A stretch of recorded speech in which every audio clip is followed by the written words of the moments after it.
Was he there at Parry Hills? Yeah, he was at Parry Hills there, yeah, and it was good to get him back across to Enfield and try and teach him a few things, and he takes a lot of things on board. Now, a young guy, Richie Kuna, plays on the right-hand side. He's first year probably in the first team as a regular, and the good thing is they're listening to what you tell them.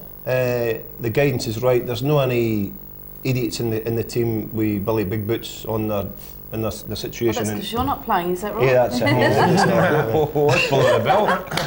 No, you know I'm only joking. But no, a lot of good lads there. The guys are gelling well. Russell Waller plays well in the middle of the park, and I'm proud to see the way they're doing it. They've got a lot of the I call it Enfielditis, which is a lot of players come there and sit in the lounge chair and say, this will do for me for a couple of years, pick up a good wage and do nothing for their money. We've got the guys still get rewarded well for what they do, but they're expected to work for it now, and they're doing that. And myself and Peter are very happy with the way they're going, and we're sitting well on the table, and we'll keep it low key at the moment, and we'll start having a beer probably second last game of the season. Yeah, well, of course, John, I mean, that's what it's all about, working hard and having good discipline in a club and a side to be able to get your performances up. Oh, look, absolutely, and a thing like Peter Wade coming down there, he's going to help your younger boys, you know, and he's the type of player that brings people into play, so they'll learn a lot from him, and that's a great learning curve for people to go and play with people of that stature. But it's all about gelling together and getting the win. You win as a team, you lose as a team, but you've got to graft hard and you've got to do the basics. Play simple football and you can't go wrong. Now, I have noticed two new players for you, and that is Garino Martire and Joseph Tassone just coming into the side. So where did you pick them up from?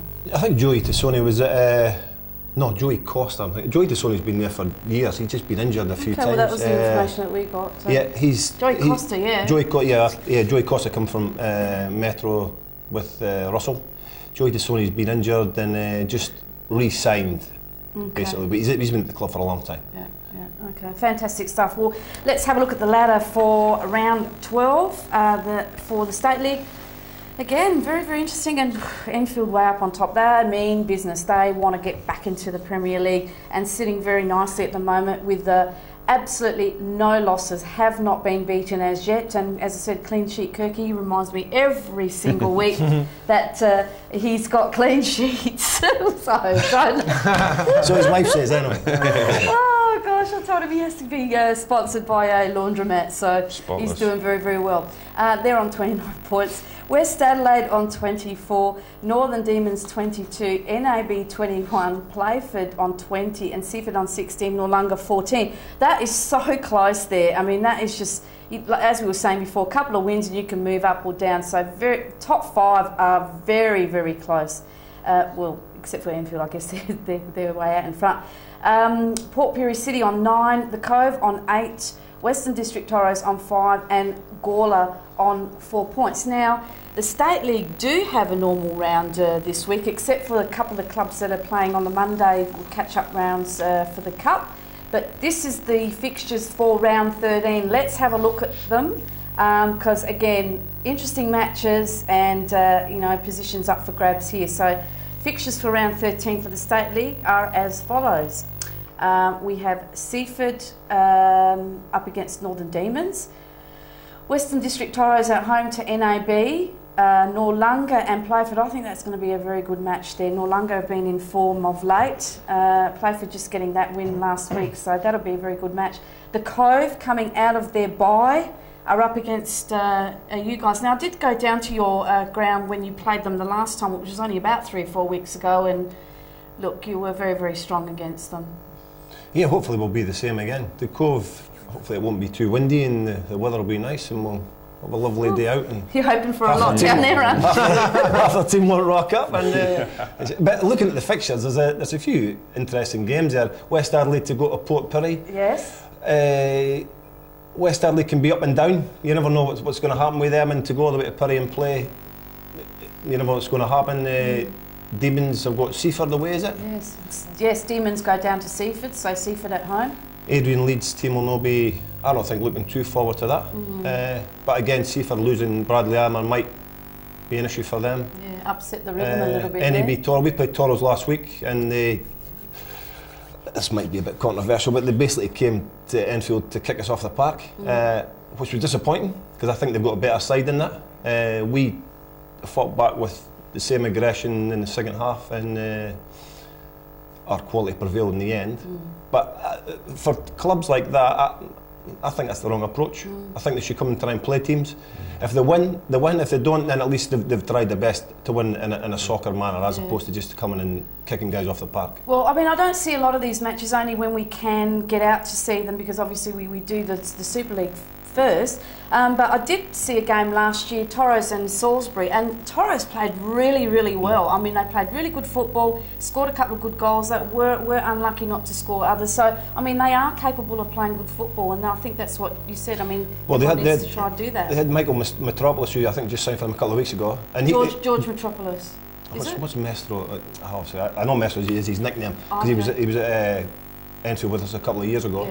But for me, he was the best player in the park, for them and us. Every time he got the ball, he gave us trouble, and just the rest of their side, I feel, let them down just in regards to just a little bit too dirty, as opposed to just being physical. That's rough coming from you, man. Isn't it just? I mean, too dirty. You look at you kidding, boy.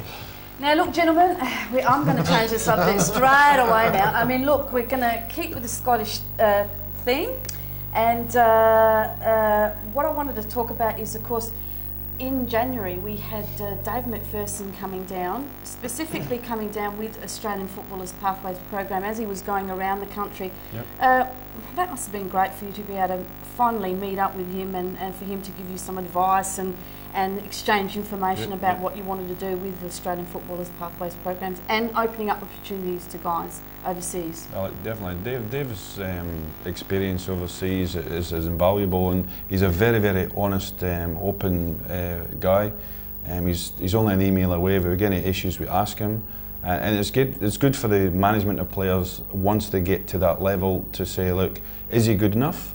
And Dave's been very honest to say, look, and I think within reason we wrap him up in cotton wool, you know, if a boy's 14, 15, he should be hitting reserves, okay, or getting to that sort of training. Players at 16 and 17, if they're not playing first team football, they're not going to make it, okay, so they've got to be playing with men and mixing it with men. But unfortunately we've got players that are you know, good players, but they're not mentally strong. So that's another issue that we work on and try and say, okay, can they make it? Because if you do not want to send someone overseas and or promote them for trials, if they're not going to physically and mentally make it. And it's a huge difference, the pace of the game, the passion. I mean, you know, Kenny's talking there about a dirty game, but they play the game so, we all know they play the game so passionate over there. And the tackles are fast and furious, but they don't play dirty, they play extremely hard. So there is a big experience thing, and Dave covers all of that. He's a fantastic guy. He should be coming back, he'll be coming back in July, and I'm convinced he'll come to Adelaide, but I know that Celtic's coming out to go to Brisbane, so he'll be going, I'm sure he'll be coming out with that, because he's involved in several academies and clubs back in Scotland, and Rangers and Celtics to them, so it's fantastic. Well, for the Rangers Football Club, he's an absolute football hero, and I was so lucky to be able to get to interview him. Thanks to John and Australian Footballers Pathways program, we were able to speak to him, and I mean, this is only a shortened version of the interview, but just sit back and have a listen to what he was here for and the kind of things that he was looking forward to.